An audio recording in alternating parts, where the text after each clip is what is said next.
Hello everyone, I hope you all are good, doing well. So today we are going to discuss one of the important things with respect to our UPSC as well as PCS examination. So there are two very important government documents, that is budget and economic survey. So today we are going to deal in detail about the union budget of 2025-26. So this lecture is prepared and presented by me. My name is Shama. So time and again I always emphasize whatever you guys are reading you have to connect with your fodder. So if I connect this union budget, we can connect it with our with the prelim syllabus. We can connect it with the subtopic topic of polity as well as economy.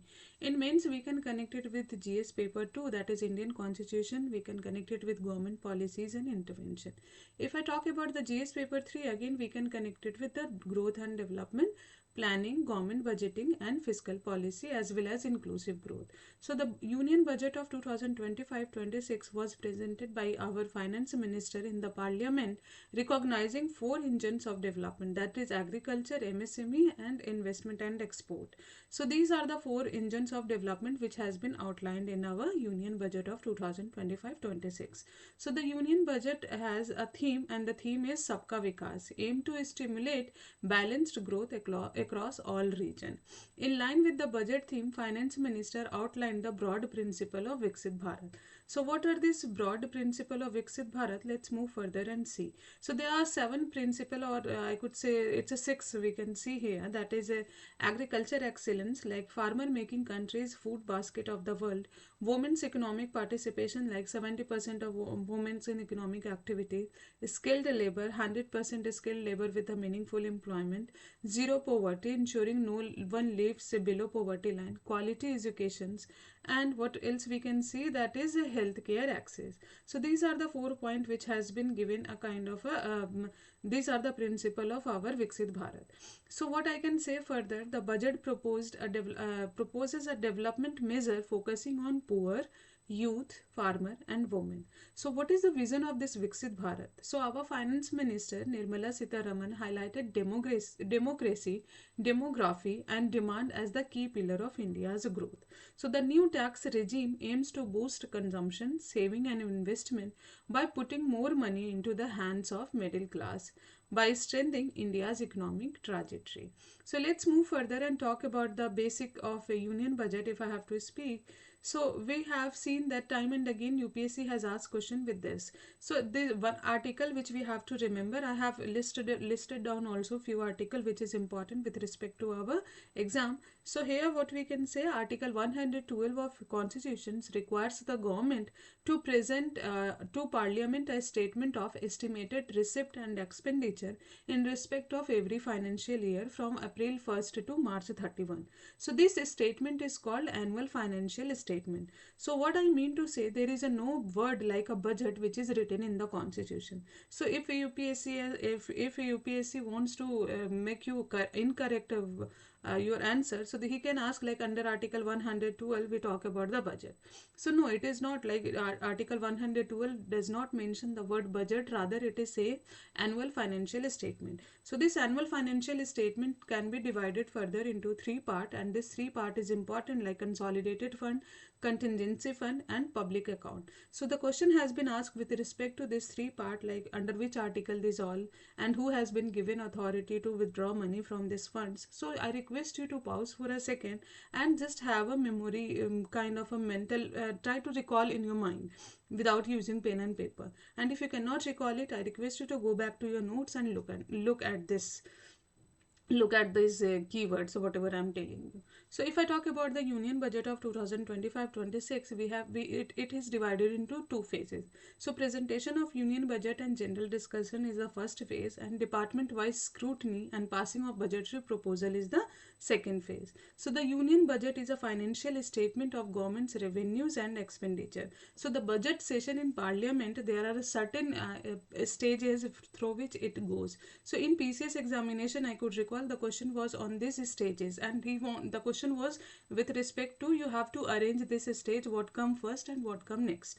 So there are almost six stages through which this budget goes. So the first stage is presentation of the budget. Then the second stage is like where the debates on economic policies happen, that is said to be the general discussions. The third stage is there where with detailed examination of expenditure is done, and this stage is known as a standing committee review. And the fourth stage is department wise allocation, where we can call it also as a demand for grants. Fifth stage is passing of appropriation bill, like authorization of expenditure. So the question has been asked with respect to the appropriation bill, financial bill. So the last stage is passing financial bill, which covers tax proposal, income law and all. So if I have to give you the theme of this 2025-26 budget, so there is a one Telugu poet. I cannot pronounce the name very correctly, so I just try to shorten it. And I could say the Telugu poet Sri G. A. Rao. Famous saying, a country is not just its soil, a country is its people. So the finance minister presented union budget while quoting this Telugu poet saying. So in the line of this theme of this year budget, finance minister outlined broad principle of union budget. Let's move further and talk about the four engine of our development as it has been highlighted in the budget also. So there are certain scheme which has been announced under these engines of growth. So I request you, like it's not possible for me to cover each scheme in detail, but I request you to look into the scheme way in detail, especially what is its aim, especially if under which ministry it is, and who has given the target, if there is a certain target oriented scheme. So the first engine which we are going to talk about, that is agriculture. So finance, there is a one scheme, that is a Pradhan Mantri Dhan Dhanya Krishi Yojana. So it is announced to cover 100 low agriculture productivity districts, benefiting around 1.7 crore farmer with respect to enhancing the irrigation and post-harvest storage facility. So the next scheme which we can say, that is Atmanirbhar Impulses. So a 6-year mission. So here this scheme is target oriented, and the question can be asked like this scheme is for 2 years and how many pulses are included in this scheme. So focus on the tur, urud and masoor dal, that is pulses announced with respect to ensuring climate resilient seeds and remunerative price. So there is a two agency with respect to this Atmanirbhar Impulses, that is NAFED and NCCF will like central agency, this two agency will prepare to procure these three pulses from the farmer over next 4 years. We have seen the extended enhanced Kishan credit card limit, like 3 lakh to 5 lakh has been enhanced. Then we have seen national mission on high yield seeds has been also talked about. Mission for cotton productivity, Makhana board in India, so to be established to enhance production processing and Makhana board in Bihar, sorry. So to process and production processing and value addition of Makhana. So for that also the board is going to be developed in Bihar. Then we have seen fisheries development. So new framework for sustainable fishing and in India exclusive economic zone and high seas focusing on Andaman and Nicobar as well as in Lakshadweep. Urea plant in Assam. So a new urea plant in the premises of Brahmaputra Valley Fertilizer Corporation Limited with 12.7 lakh metric ton capacity to boost agriculture productivity. The second engine is MSME. I have given one picture here. So I request you to remember the investment and the turnover. So how much investment is done? So the and turnover should be there with respect to call it as a micro enterprises, small enterprises or medium enterprises. Because in the year 2023 the question has been asked with respect to that, if a company is having an investment of this much and turnover is this much, so we called it as a medium enterprises or small enterprises. So this is the reason I have given you the revised or the increased revised MSME classification, and you just make it in your notes and try to keep in your mind. So micro enterprises credit card scheme, we can see the 5 lakh credit card facility for the 10 lakh micro enterprises, promoting financial inclusion as well as economic participation. Then we have credit cover to MSE. So grantee over increased 5 crore to 10 crore in enabling higher loan access. We have seen twice sector development, so cluster and innovation based manufacturing, fostering made in India brand in global market. Another what we can see, like there's a one management institute, or I could say there's a one thing that is in National Institute for Food Technology. So a National Institute for Food Technology, Entrepreneurship and Management to be established in Bihar with respect to promoting food processing, skilling and enterprises. So funds for a startup has been established, and around the 10,000 crore contribution would be done under this. So the third engine we can see here, that is our investment.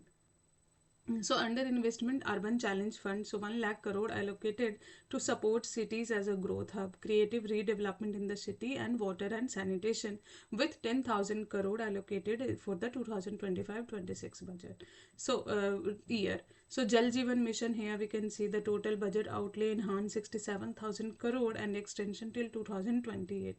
So what it aims to ensure universal piped water coverage with enhanced funding for focus on the rural water project. So Maritime Development Fund has been created, like it has been contribution we can see like 25,000 crore fund supporting long-term financing for shipbuilding, ports and logistic infrastructure. Daycare cancer center will be set up in all district hospital in next 3 years, sorry, and with the 200 center in 2025-26 with respect to ensuring affordable cancer treatment accessibility. Next, we have what under it, Bharatiya Bhasha Pustak scheme, so Digital India language book to enhance school and higher education. Then we have nuclear energy mission for Vikshit Bharat, where we will see that 20,000 crore outlay for a small modular reactor with at least 5 indigenously developed small modular reactor operational by 2023. There are certain amendment has been done with respect to Atomic Energy Act and Civil Liability for Nuclear Damage Act. Then we see the UDAN scheme with respect to regional connectivity, Greenfield Airport in Bihar. So that is Greenfield Airport will be developed in Bihar alongside the expansion of Patna Airport, and a Brownfield Airport at Bhita, that is in Patna. So I hope you know this Greenfield and Brownfield project, because the question has already been asked, what is said to be a Greenfield and what is said to be a Brownfield. So if I have to give you a basic understanding, then suppose something is you are starting or establishing as a new, so or investing that money in some new project, then you can say it as a green. But if there is some company or some project which is already running and you invest your money in that, then it is said to be a brownfield. So this is how we have to we can distinguish. So another scheme was tourism for employment led growth. So these are the scheme which is covered under the third engine. The fourth engine is export promotion.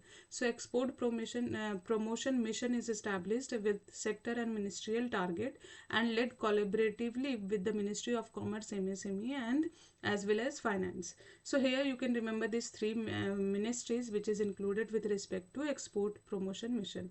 National framework for global capacity center, so policy incentive to promote outsourcing hub in emerging tier 2 cities, warehousing facilities for air cargo, so development of storage and financial and storage infrastructure for high value perishable export we can see. So these are the four engine under which I have explained you the important keyword. So let's talk about the other key factors. So what we can see, taxes and financial reform. So direct tax, if I have to say, so no income tax up to 12 lakh extended to 12.75 lakh for salaried taxpayer with deduction. If I talk about the TDS, so it has increased 2.4 lakh to 6 lakh, reducing the tax compliance burden. Tax return timing has been extended for the 4 year.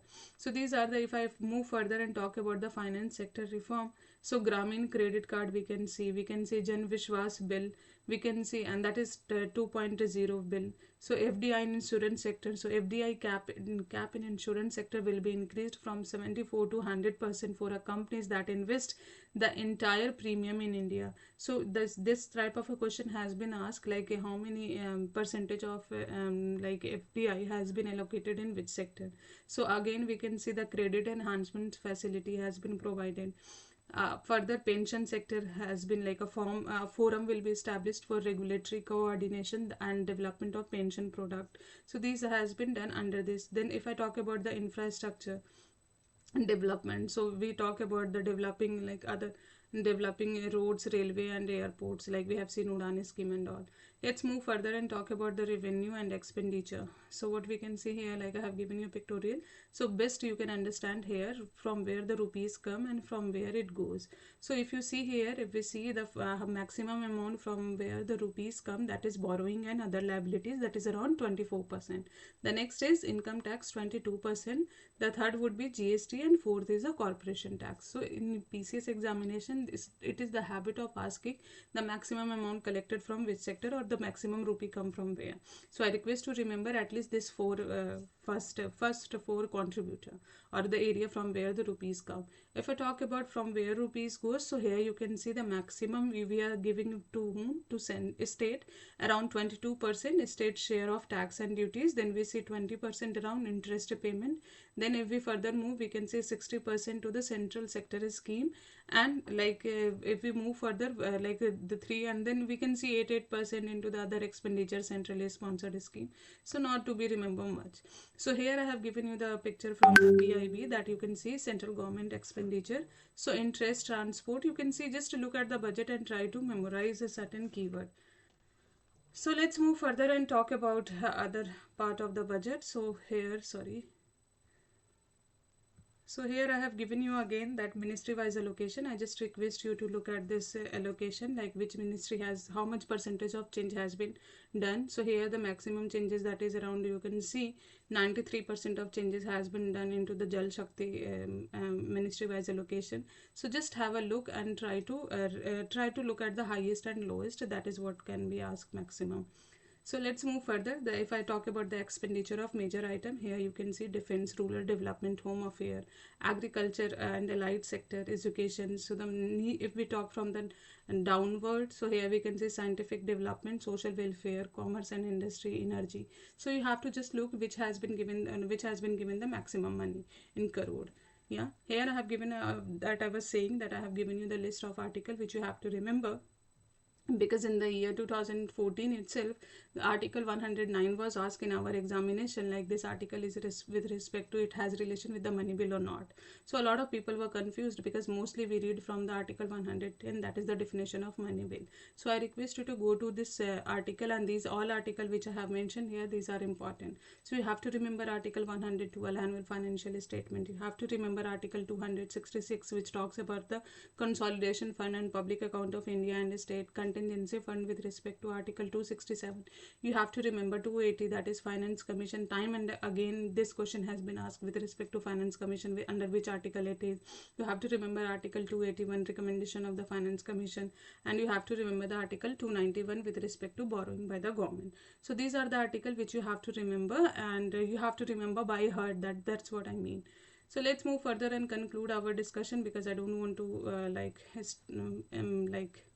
talk more or take you much of the time, because I know this time is crucial. So there would be one or two questions, but I request you to read this budget very carefully. So at a conclusion, what I can say, union budget of 2025-26 centered on the theme of Sabka Viskas lays a strong foundation for Vikshit Bharat by promoting inclusive growth. Apart from that, poverty eradication, quality education, economic empowerment. So by prioritizing youth, women, farmer and middle class, the budget aimed to stimulate sustainable development and private sector investment, while ensuring social equity as well. So effectively implemented, this measure can accelerate India's transformation into globally competitive and economic resilient nation. So that's all for today. Thank you. And if you like this lecture, don't forget to hit the like button. Do share with your family and friend. And if you have any suggestion, do let us know in the comment section. So till then, you take care of yourself, study hard. That's all for today. Thank you.